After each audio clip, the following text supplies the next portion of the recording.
అశోకుడు మౌర్య సామ్రాజ్యానికి చెందిన చక్రవర్తి.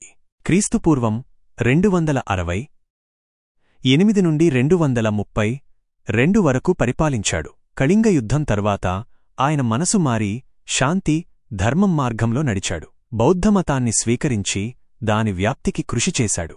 అశోకుడు భారతదేశ చరిత్రలో ఒక ముఖ్యమైన వ్యక్తి.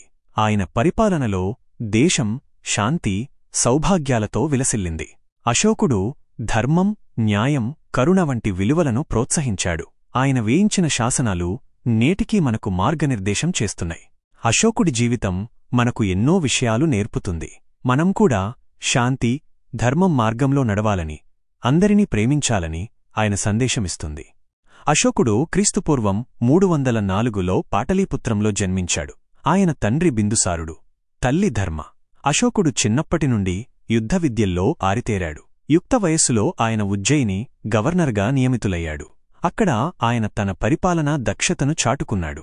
క్రీస్తుపూర్వం 268లో బిందుసారుడు మరణించాక అశోకుడు చక్రవర్తి అయ్యాడు. ఆయన తన రాజ్యాన్ని విస్తరించడానికి కళింగపై దండెత్తాడు. కళింగ యుద్ధంలో లక్షలాది మంది మరణించారు. ఈ యుద్ధం అశోకుడి మనస్సును మార్చేసింది.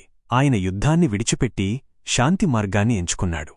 అశోకుడు బౌద్ధమతాన్ని స్వీకరించి దాని వ్యాప్తికి కృషి చేశాడు.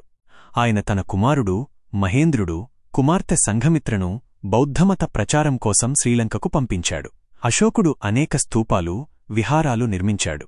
ఆయన వేయించిన శాసనాలు దేశవ్యాప్తంగా ఉన్నాయి. అశోకుడు క్రీస్తుపూర్వం 232లో మరణించాడు. ఆయన మరణం తరువాత మౌర్య సామ్రాజ్యం క్షీణించింది.